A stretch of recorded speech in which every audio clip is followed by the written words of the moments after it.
One thing I tend to like to ask my customers when they lower the price is, are we looking at this from a year view or 2 years out? And how much money are we losing because you want to save $50 per unit? This is the Medical Sales Accelerator Podcast, featuring tips from top performers delivered like a conversation over cocktails. Listen in to glean wisdom from the best of the best and accelerate your results for years to come. Now, here are your hosts, Zed Williamson and Clark Wiederhold. Welcome to the Medical Sales Accelerator Podcast. This podcast is for you if you care about growth. You want to grow your numbers. You want to grow your market. Do you want to grow market share? Then that's what this podcast is all about. My name is Clark Wiederhold. I'm the Chief Sales Officer for Trackable Med, formerly Trackable Lead Generation. But prior to my time with Trackable Med, I spent the last decade plus in the medical tech space. Had lots of success as well as my fair share of failure, learned from all of those experiences, but was super fortunate to be able to experience a successful IPO with an organization I was a part of. We went on to purchase several smaller organizations and launch multiple disruptive technologies, and were ultimately purchased by one of the majors. And I'm Zed Williamson, CEO of Trackable Med. For the last 9 years, we've been working with and alongside the commercial teams in the medtech space, driving patient demand, creating that demand, all based with neuroscience and cognitive behavior change. Today, we're going to talk to Garrett Watson, Senior Sales Rep and National Sales Trainer in the ENT space. He's a high-achieving sales rep and team lead. During his experience working in multiple specialties, Garrett has won Rookie of the Year, multiple President's Club, and many other awards and accolades. He lives in Atlanta, Georgia, with his wife and young daughter. Welcome to the podcast. Yes, thank you so much, Zed and Clark. It's wonderful to be on the show. I've been watching Trackable now for almost 5 or 6 years, and what you guys do is just so ahead of the curve. So I appreciate you having me on the show. So nice for you to say that, Garrett. Thank you so much for joining us. We're talking about mindset. How has that set you apart from your competitors when you're out there selling? That's a good question, Clark. It's we have a global pandemic going on right now. So what a not better excuse to say why I'm not selling right now. Something like that is a great excuse, but I think it's very easy to fall back on that. In reality, there's really not a better time. I tend to follow the sales philosophy that I constantly want to bring my customers value. If you ask my customers, or at least I hope if you ask my customers why they use me, I don't want the first, the second, or third reason to really have anything to do with the product that I sell. I want that to be Garrett understands my business. He's a clinical master. He's continuously educating me. And I know the overall business. And I want to continue to challenge them. There's new things constantly going on. One of my favorite quotes is by Henry Ford, which is, if I were to ask my customers what they wanted, they would have said a faster horse. So my ability to sit down with them, understand their business, and drive them forward is the mentality that I'm taking right now. Previously, if you're going by dropping off Dunkin' Donuts, or you happen to be at the same racquetball club, that relationship side may help. But right now it doesn't. Right now they need to do the things that really move things forward. And whether COVID, post-COVID, pre-COVID, I think it all falls into the same bucket. Walk me through the disadvantage of walking in with an attitude or a mindset where you're thinking about the product and the technology alone. What does that limit you to as a sales professional? Well, there's a lot of great products out there, but and sometimes you may win because you have such a good product. But it limits you in the sense that your competition can come in and maybe lower the price, and you're getting into a situation where they are now jumping over dollars to save pennies. So one thing I tend to like to ask my customers when they lower the price is, are we looking at this from a year view or 2 years out? And how much money are we losing because you want to save $50 per unit? In reality, what have I done in the past to drive you forward? And what am I not doing right now to continue to drive you forward? And usually they're not going to have an answer for that. So if I've accomplished that in the past, why am I not going to do that in the future? And maybe I have dropped the ball a little bit. But I think that's a good time to come back and say, I appreciate you talking to me on this. I always want to have a good conversation about price, but let's follow the next 6 months and make sure we're growing business. And if you're bringing value, you're educating your customers, you're always going to have that shot before they leave you for the competition. Is there an aha moment that you had in your career where maybe it was accidental, maybe it was on purpose, where you brought more value than the device itself, than the product, and you just, something went, oh, okay, this is how I got to run? Probably the biggest is from a clinical standpoint. We spent a lot of time starting with Intellis, teaching doctors how to perform procedures in the office under local anesthesia. This is not something that they were taught in residency. It's not something that they were taught if they've been in practice for 20 years. So sitting down with them, educating them on the concept, and just starting with, hypothetically, if I can do what I say I think we can do and what I'm presenting, would that not change your world? And usually it's yes, but what you're saying is outrageous. And give me just enough of a crack of light to be able to flood them with the proof that I know what we can do. On the back end, I know that we could do what I was saying we could do, like I know the sky is blue. Once again, I think the key is education. And it's very simple to go in and memorize the talking points on a device. And some devices are not necessarily better than the other ones. But it might be an 8 out of 10 or a 9 out of 10, where if you are bringing value to that physician or to that customer at the same time, now your product might be a 15 out of 10 just because of that. You brought up the fact that we're in the midst of a unprecedented challenge in the marketplace, all revolved around the pandemic. So there's a couple of different ways you can go. You can only see the challenges that are in front of you, the reasons why people aren't going to buy, the reasons why it's tough to get new business or walk into new practices and deal with new professionals. Or there's an alternative. Dive into that a little bit, because you've got a really refreshing outlook and mindset into the opportunities that are uncovered during this challenge.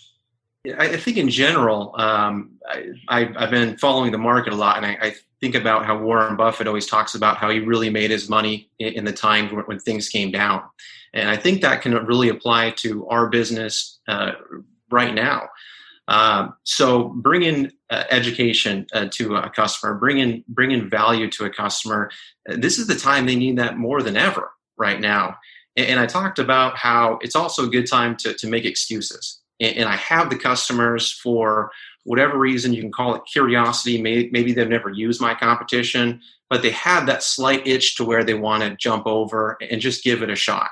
Well, that works both ways. So what an easier way for my competitor physicians to go to my competitors and say, we're in a pandemic, and it's just the company, Garrett, what he offers, I just got to go with him. No hard feelings. I'm still going to see you at the racquetball club.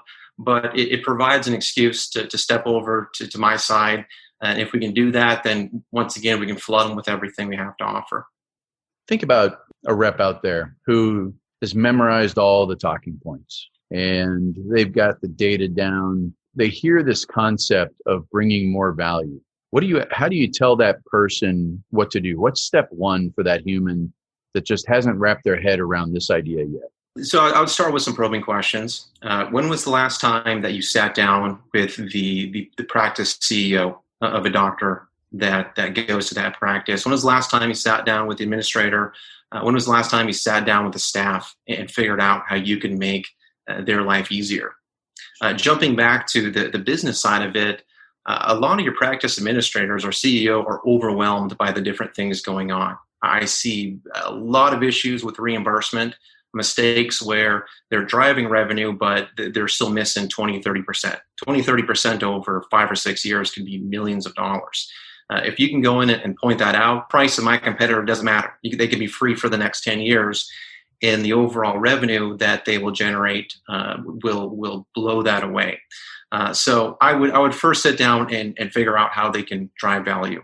Historically, with some of the products that I sell, they're not the easiest products to use right away. It's maybe a good analogy would be if you've been using a Droid and I give you an iPhone, you may know that it's better, but it's going to feel very different at first. And if you only pick that up 3 times and that's it, well, you may have just lost that trial. If during that time frame I can talk to Susie, the administrator, and point her out something going on with the reimbursement. I can sit down and ask what they're doing for marketing and refer to the best solution there. If I can sit down with the doctor and educate him something clinically, there may come a point where it could be 10 times later and they still don't quite like that iPhone, but eventually they understand the value that I have to bring. And just like riding a bike with a device, eventually they learn to like it and understand its value. That person starts with those probing questions, like you said. Some of them out there are still uncomfortable with the idea.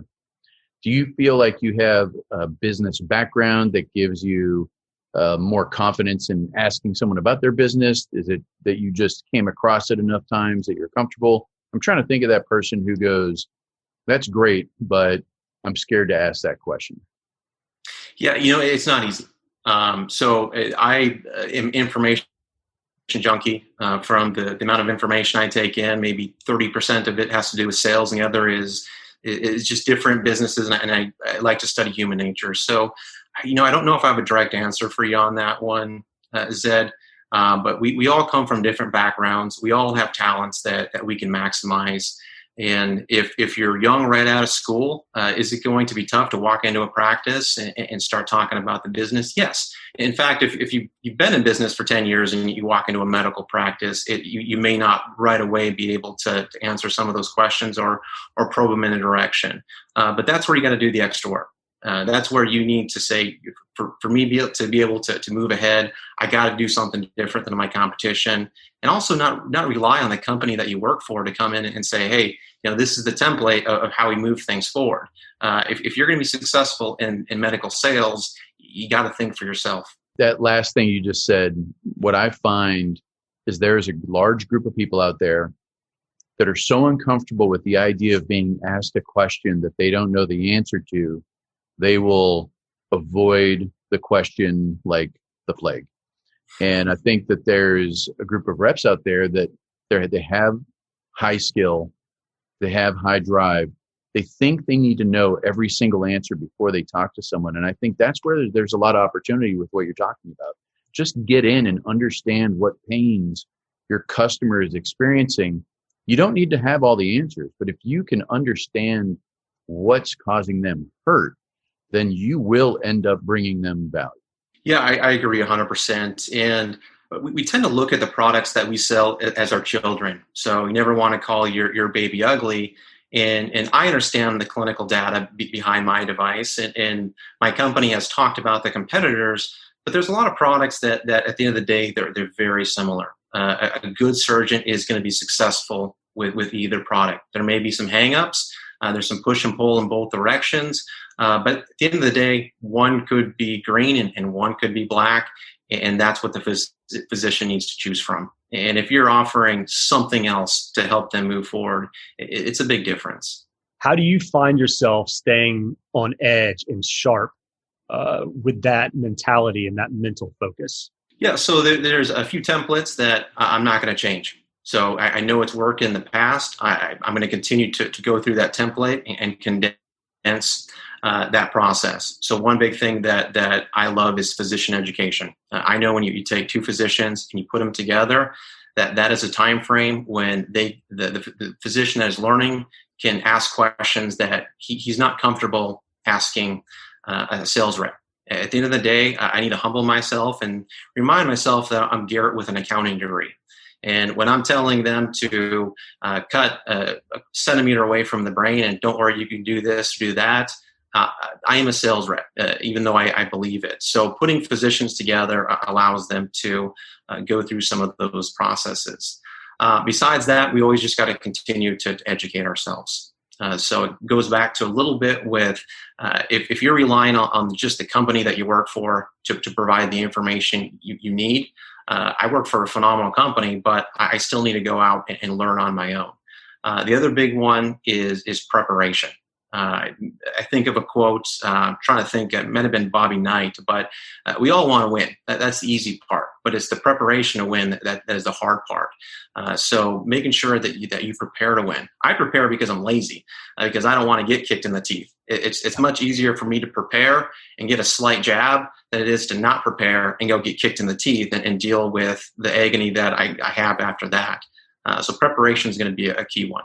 The idea of learning more is always good. And I think that preparation can also be the same as taking action, because you can also sit in the corner and learn everything there is to learn in the whole world. If you never take action on it, then why does it matter? And that preparation puts a plan into place of taking action on the things that you've learned. So I like that a lot. Absolutely. Your quote reminded me, it's a quote of Muhammad Ali's, and I'm going to butcher it, but it's, I hated training every day of my life, but I wanted to be a champion, so I knew what I had to do, right? So Garrett, taking your mindset and walking that walk every day is one thing, but you've got a really interesting take on framing up, specifically in this current time frame, your customers' attitude and mindset and the way that they're looking at this as an opportunity versus maybe some setbacks within their business. You mind diving into that? Yeah, so it's really a mixed bag as far as customers out there. You have the customer that doesn't want to come out of their house. They are afraid of opening their practice. I don't want to beat too much up on them because they may have a very good reason to do that. A majority of customers, they are waiting for something to change or waiting for new information to come in. The issue with that is there's somewhat of a diffusion of responsibility, meaning they're waiting for somebody else to tell them how to do something differently. And then there's the customer that looks at it and say, this is not going to slow me down. They are optimistic and they are creative. I was talking to you before, Clark. I have one of my practices that they created basically a daycare inside of their practice, and daycare is the wrong word, but they realized how stressed the staff was because their kids needed to go back to school. Sure. So they hired a teacher, cleared out a space within their office, and that person makes sure that each kid is on their laptop going to school. I've never seen the employees at the practice more happy and walking around without anybody telling them, catching them in the lunchroom, talking about how great of a practice that they work for and how they're never going to leave. This is one of my top customers, and it's just because the mindset that they're taking. It also just goes back to, I've talked to a few physicians that understand that right now is the time to go after the market. I have one physician that's busier than he's ever been because he knows that his competition around him is not at full capacity or they're not out there. So now is the time to go after, pick up a new piece of capital, hire more people. If they can succeed right now, they're definitely going to succeed when they come out of this. What do you do to break down those barriers when you see what's possible, right? But the behavior in your client or potential customer hasn't quite caught up to your vision? Anytime that I'm pushing an idea or selling something to a customer, I like to keep the business side of it intact. I could have the cure for COVID, but if you were going to go broke by administering it, do I really have a solution? So that kind of goes back to the beginning of our call with really understanding the reimbursement side and the realities and the challenges they face there. That can go into your cost and understanding everything that goes into my product. So once again, having a good business background really helps out in that situation, but also being realistic with the customer, trying to go in and just hope and wish that it's going to work out for a customer when in reality, they break even, or that there's some challenges, or that there's going to be some other things going on. Don't waste your doctor's time at that point. Do what is right for them. And if you play the long game from that end, you're going to have a successful career. There's some reps sometimes have an issue uncovering that missing piece of information to know exactly where their customer is in that realm. And what you said made me think of something that we have access to. You can go to medicalsalesaccelerator.com and download the behavior change blueprint. This is something we've put together to just take and be able to take action. It's a few simple, applicable approaches to conversation with your current customers, new customers, to really let you understand where you stand with them, and in a single sentence or two, understand where you can go with them. It's called the Behavior Change Blueprint, available at medicalsalesaccelerator.com. Yeah, some of these are going to be uncomfortable for a lot of you that are listening today, but it's because you're driving towards finding out where does somebody sit now, and then being able to make a shift towards either cutting bait and moving on to another opportunity, or diving in to really understand what's the underlying obstacle that's truly holding up the sales process. I'm excited about this because it's frankly pulled from some of the best people that we've worked with out of the field, and cannot wait to get feedback on it. Yeah, I'm looking forward to checking it out. And we say things like, well, you just got to know the business. And I guess that's my easy way of not knowing what to give you from there. But from a learning the business, learning sales, trying to understand, we all get asked a lot, what's a good book? And there's some phenomenal books out there. I can't remember the last time I actually sat down and read a book, though. I tend to do Audible a lot and some other things. But it's the small things like this that are it's condensed information that I can sit down for 30 minutes. I don't have to go through a long intro about the author's kids and why he wrote the book. It's just pure information. And that's the junkie that I am for that type of information. So I'm looking forward to check it out. Yeah, I'm excited to hear your feedback. When you look out at the field of competitors or people that you work with, what are some of the biggest mistakes you see people making right now? The big one is going to be focused on that relationship-based sales. So as long as I continue to drop them off Starbucks and flirt with a nurse, that I am going to continue to get their business. If you look at some of the professional services you use, whether it's an accountant, an attorney, a lawyer, do you want to go have a beer with those guys, or do you want to make sure they save you a lot of money on your taxes? And that doesn't mean that you're a jackass, and a relationship is certainly going to help. And I do need to know my competition in the sense that they also do a very good job. And sometimes them just saying, hey, I like Garrett better, it could be the difference. But in the long run, you can't go back on when they're trying to get a pricing change and say, gosh, we go golfing all the time. What you can go back and is show them how much you've grown the business. So that's probably the biggest mistake that I see is going in and trying to play the relationship side of things. I also think that there's this mentality that our physicians owe us something. That if I walk into a practice and I show you my widget, that somehow he's entitled to use that product. And reps tend to go, they have the lunch, they go through the basics, and they wonder why the doctors are never calling them. When you need to sit down, look at it from their perspective, they're comfortable with what they're using. The only thing that you are bringing to them right now is possible risk. What's the upside?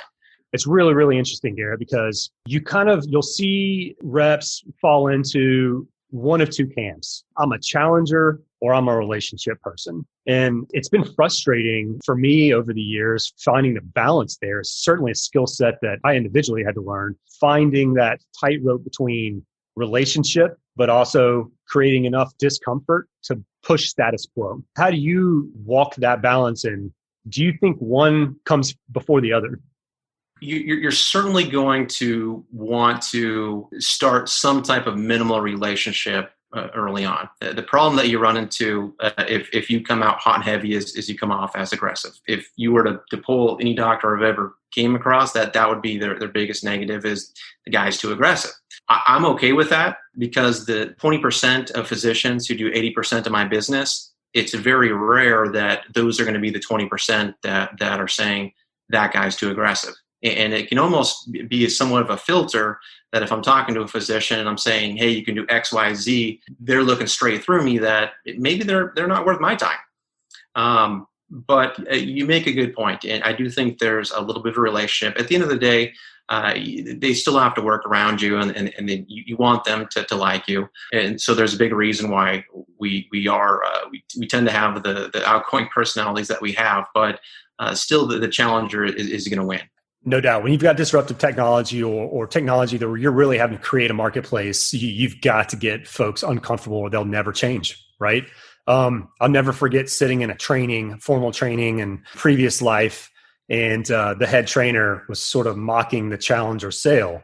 And I went back and looked at that individual's background, and they grew up in nothing but a commodity-based business. And I thought to myself, well, of course you're really uncomfortable creating discomfort. You just needed people to change a widget.